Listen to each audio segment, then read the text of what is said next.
Welcome to another episode of the Criminal Law Department Presents podcast, a production of the Criminal Law Department at the Judge Advocate General's Legal Center and School in Charlottesville, Virginia. Every 2 weeks, we release a new episode.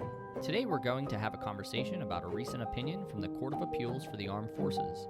Please note that these episodes may contain facts and circumstances surrounding criminal trials. Listener discretion is advised. All rise! Hear ye, hear ye, hear ye. The Honorable United States Court of Appeals of the Armed Forces is now open and in session. God save the United States of America and this honorable.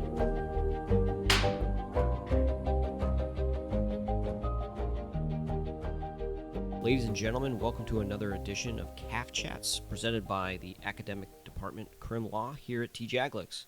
Today we have the famous Lieutenant Colonel Seagraves with us, maybe one of his last podcasts, sir. And we also have 1L intern Patricia Taylor here with us as well, who's interning here at TJAGLIX. Good morning, Patricia. Good morning, sir. All right, so today we are talking about United States versus Wilson, number 230225. This is a case from CAAF. We have some interesting opinions here, so let's go ahead and dive right in. Patricia, do you have the facts for us? Yes, so in this case, Staff Sergeant Wilson was accused of sexually assaulting and abusing 2 young girls, which included his daughter and his neighbor. Appellant's daughter claimed that her father started to sexually abuse her when she was 5 years old, and that the abuse continued for several years. And this abuse mainly consisted of oral and anal penetration, as well as other non-penetrative acts. Also, appellant was accused of having sexual intercourse with his 12-year-old neighbor. So, while investigating these charges, law enforcement found a journal in appellant's master bedroom that contained, quote, handwritten, graphic, and highly sexualized stories. Appellant even admitted to law enforcement that the journal belonged to him and that he wrote the stories later on in the investigation. These stories centered around adults and minors and parents and their children engaging in sexual acts. Notably, the journal included a story where the main character, named Mr. Wilson, had sexual intercourse with his neighbor who was a minor at the time. This story, and many others, closely resembled the charged offenses in this case. And so, Patricia, what are we looking at here? What is CAAF looking at in this case? Well, they're mainly focusing on the procedural history of this case, where things start to get a bit complicated. So before the GCM, the military judge issued a pretrial order requiring the government to provide notice of all the evidence it intended to introduce under 404B.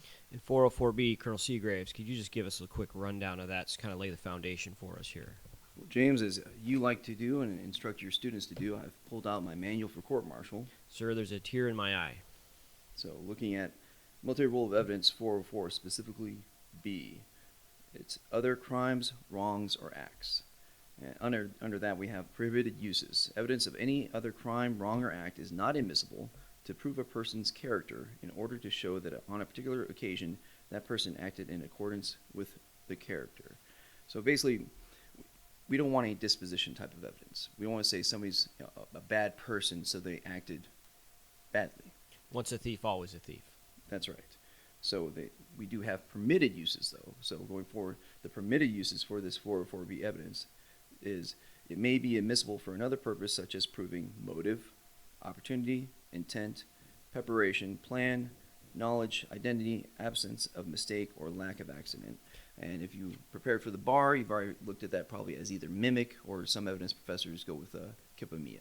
And sir, could you just, for the audience, to tease out just a little bit the difference between actual character evidence and then using this other act to show something else, like you've already talked about, the intent? So with character evidence under 404A, you'd be looking for some sort of pertinent character trait that'd be relevant to a crime.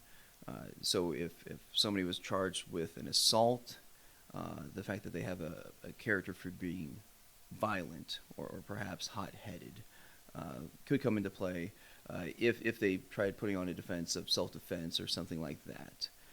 Or a defendant could bring on the character for violence or hot-headedness of the alleged victim in a case to defend themselves. But in this case, for 404B, for the purposes for the government to use these types of things, well, especially what we're going to talk about here, you'd be looking at things like motive. Did they have a reason for doing this thing? And can we bring on some evidence to show that? And we'll be talking about that in a minute. Or we'll hear about intent, which goes towards the state of mind of a person. What are they actually trying to do when they do something? So, for example, not to skip ahead, in this case, by writing the journal, we're talking about the act of writing, not what writing the journal says about the person. Is that a fair way to put it? I think it's fair. Patricia, continue, if you would. Of course, so the deadline for the 404B evidence in this case was 26 October 2020, and although the government provided notice of the evidence it sought to admit at trial, the trial counsel failed to include appellant's journal on the list. And later, on 16 November 2020, the government attempted to pre-admit the journal under MRA 401 and 402, claiming that the journal was direct evidence of appellant's intent to engage in sexual behaviors with minors. Despite its attempts, the government eventually conceded that it sought to introduce the journal to demonstrate Mr. Wilson's motive and intent under 404B. And this occurred during that motions hearing? Yes, sir. Okay. And Colonel Seagrave, sir, remind us again, 404B requires the proponent of the evidence to do what? They have to give notice. And that's actually, 404B has recently changed and really just even highlighted that even more. So basically, again, looking at the book here, must provide reasonable notice of any such evidence that the trial counsel intends to offer at trial, so the accused has a fair opportunity to meet it. Articulate in this notice the permitted purpose for which the trial counsel intends to offer the evidence and the reasoning that supports the purpose, and do so in writing before trial, or in any form during trial if the court for good cause excuses this lack of pretrial notice. Thank you. So it sounds like in this case, there may not have been formal notice, but it certainly was litigated before the military judge, correct? Yes, it was litigated during an Article 39A session, and a few months later, the military judge overruled the defense's objections, and the journal was eventually admitted during the GCM. And how was this issue disposed of? Because it's not the main holding of this case, but how was this issue disposed of, the notice issue disposed of by the CAAF? So basically, non-issue. As I said, didn't violate the rules for 404B. The 404B itself, as you just heard me say, they have to give pre-trial notice, as long as they're on notice before trial. And here, yes, the government did violate the trial management order of the military judge. They missed the date for the original notice to provide it. However, 6 months beforehand, had the motions hearing. So, and again, just to step back for a second, a 39A session for viewers out there or listeners out there, that's any session of the court outside of the purview of the members. The trier fact is not there. So during this 39A session, this motions hearing, they litigated the motion. As Patricia said, the government tried to pre-admit under 401 and 402 this evidence, which, just in practice, Patricia, I'm going to tell you, military judges don't like to pre-admit things.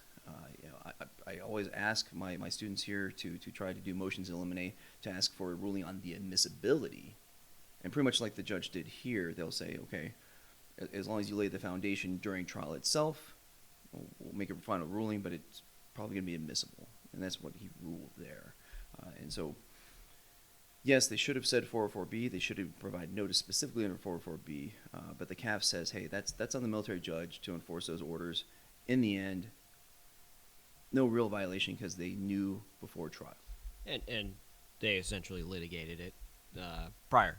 So, okay, let's move on then. So we're dealing with a journal that details certain writings, and here we're arguing about motive and intent. Colonel Seagraves, talk to us about what we call the Reynolds test. Of course, James. So the big landmark case is Reynolds. And so when we look at the admissibility of 404B evidence, we have to look at the Reynolds factors. And number one is whether the evidence reasonably supports that the appellant committed the acts at issue. And it's a very low threshold. It's a question of, could the finders of fact find by preponderance that this person did these acts? The Reynolds factor number two, whether a fact of consequence is made more probable by the existence of this evidence. And that's basically your just MRE 401, your logical relevance. Is some matter at issue in this case, is it made more or less probable? Very low threshold. Does it move the needle at all? And then finally we look at Reynolds factor number 3, whether the probative value of the evidence was substantially outweighed by the danger of unfair prejudice. And that's your MRE 403 legal relevance question that can be brought for any piece of evidence. And just we'll call it a pet peeve for me, but remember out in the field that if you're making a 403 objection, 403 keeps out relevant evidence, which is why the 403 analysis comes after, in this case in the Reynolds test, after you've established relevance and what you're using it for. So that's very important. A lot of practitioners out there want to go straight to 403. You should start off with relevance and then build your objection from there if you're the government or defense. Sorry to interrupt you, sir. Oh, no, I mean, those are giving quick tips in the middle of this thing. I tell every student of mine, if you're going to make a relevance objection, object, pause, wait for the judge to call on you, ask for the basis, say relevance, and ask for a 39A session immediately. Because if the military judge gives the other side an opportunity, they're going to start their closing argument on you. So a little lanyap bonus tip there, listeners. Yes. So let's kind of get this train back on the tracks. This is what happens when we get away from Major Dustin Morgan and he's not around to keep us reined in. So, all right, back to you, Patricia. How did the court deal with motive and intent here? So the court had two different rulings for this. In regards to the motive, the court found that the military judge's decision to admit the journal did not constitute an abuse of discretion. However, they did find that the decision to admit the journal on the grounds of intent was an abuse of discretion. And so they went through the 403 analysis with that to determine whether or not having the journal in front of the panel in this case had a substantial prejudicial effect. And after doing their analysis, CAAF decided that even though the journal entries were inflammatory in nature, ACCA's decision should be upheld because the evidentiary error did not have a substantial influence on the findings or the sentence in this case. So, in other words, no prejudice. There you go. So, sir, Colonel Seagraves, so we're talking, for those of you that read the case and those of you that should read the case, you'll see that there's numerous, we'll call it, opinions within it. It's over 20 pages. Certain justices are signing on to certain parts, not signing on to certain parts. But it appears from looking at it all, everybody, and I won't speak for Mags because he says that there's just no prejudice and that's the only analysis that we should have done. But I think it appears that the majority of the justices say, one, it's we can tell that this guy wrote the journal, or at least that they provided enough evidence to get over that hurdle. Two, that it was relevant, and then it's where the court begins to, I'm not even going to call it fracturing, but begins to take different approaches is when we start talking about the 403 analysis. And can you kind of walk us through that, sir? Yeah, we'll just go through the Reynolds factors real quick. Yes, sir. So, number one, whether evidence reasonably supports the appellant committed the acts at issue. Okay. As you said, super easy. Found it in his bedroom. It was dedicated to his wife. And then, of course, like so many of our clients when we're in defense, he makes a statement and he admits that it's his. So, okay, pretty dang easy on that one. All right, but now we're looking at two. Okay, what fact of consequence is made more probable by the existence of this evidence? And that's where we start doing the kind of the split here. We have the motive and we have the intent. Okay, and with motive, these salacious stories of sex between adults and children, have a lot of similarities. Specifically, in one story, the appellant gave the adult character his own last name. Okay, that's pretty relevant right there. In another story, the adult character was a soldier and a doctor, while the appellant himself was a soldier and a combat medic. Again, seeing the similarities there. Van Pelt's stories depicted incestual relationships, and he committed acts on his daughter. So in the end, they're looking at how motive evidence shows that doing an act by a particular person by evidencing an emotional need in that person, which could have incited or stimulated that person to do that act in satisfaction of that emotion. That's the CAAF looking at Whitner.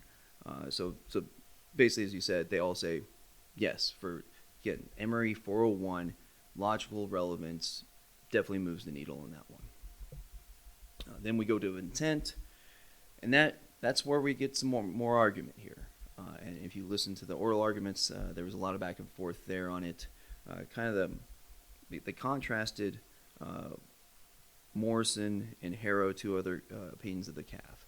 Essentially, the argument by the appellant is that because these acts were so overt, that there was really no question of intent here, of that state of mind, that they knowingly did these things. It was intentional, almost by default.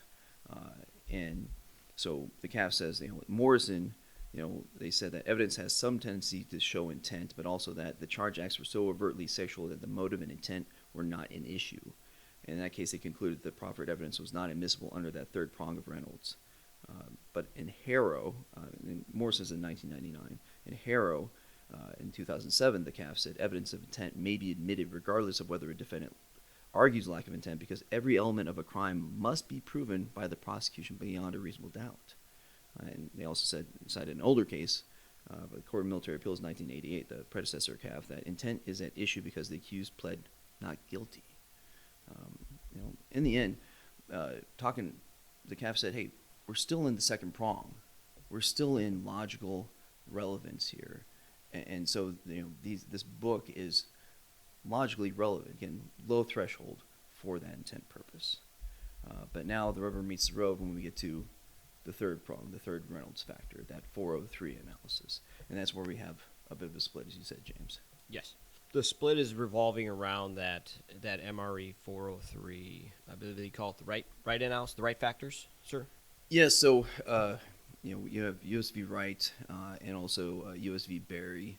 The cases, Wright really was the main start of it. And it's interesting because that was really under a 414 case, but they use those factors to analyze the 403 part of it. And so that's always useful for both military judges and practitioners when they analyze these things. In the end, we'll just kind of skip to it. They all pretty much agree. Motive, yes. Very, very, as we said, when we talked about how similar the writings were to the acts, very probative, and because it was so probative, it's not substantially outweighed by any undue, unfair prejudice, confusion issues, etc. But the issue kind of comes in when we start talking about intent, and that's where they say because the probative value, it's there, it's logically relevant, but it's not super necessary because these acts are just very intentional in nature, and because it has that low probative value for that intent purpose, that then we start looking at, okay, panel members can be, they said, presumably were repulsed by the notion that the appellant was the type of person who would author these types of stories. And that's when you start worrying about that disposition type evidence.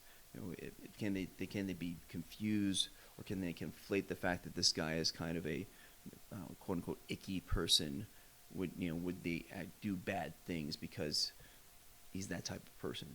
And that's where CAAF ruled that there was an abuse of discretion on that 403 balancing of intent.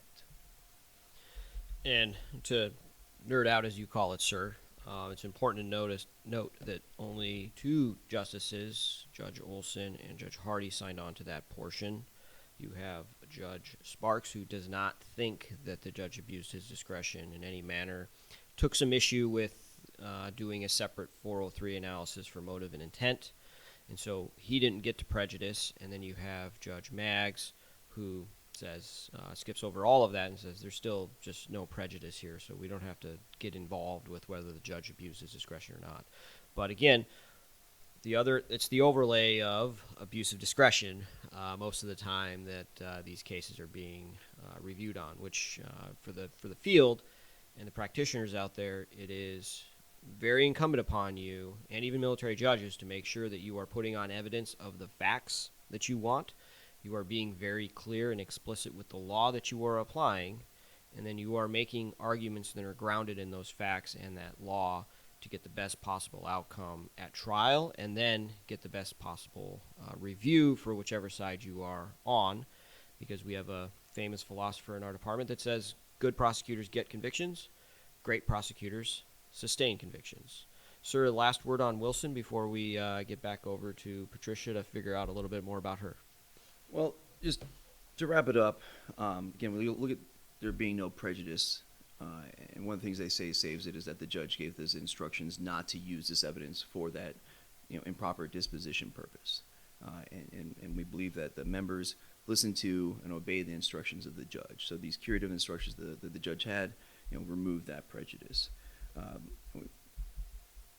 We talk about, how can practitioners use this in the field and in the fleet.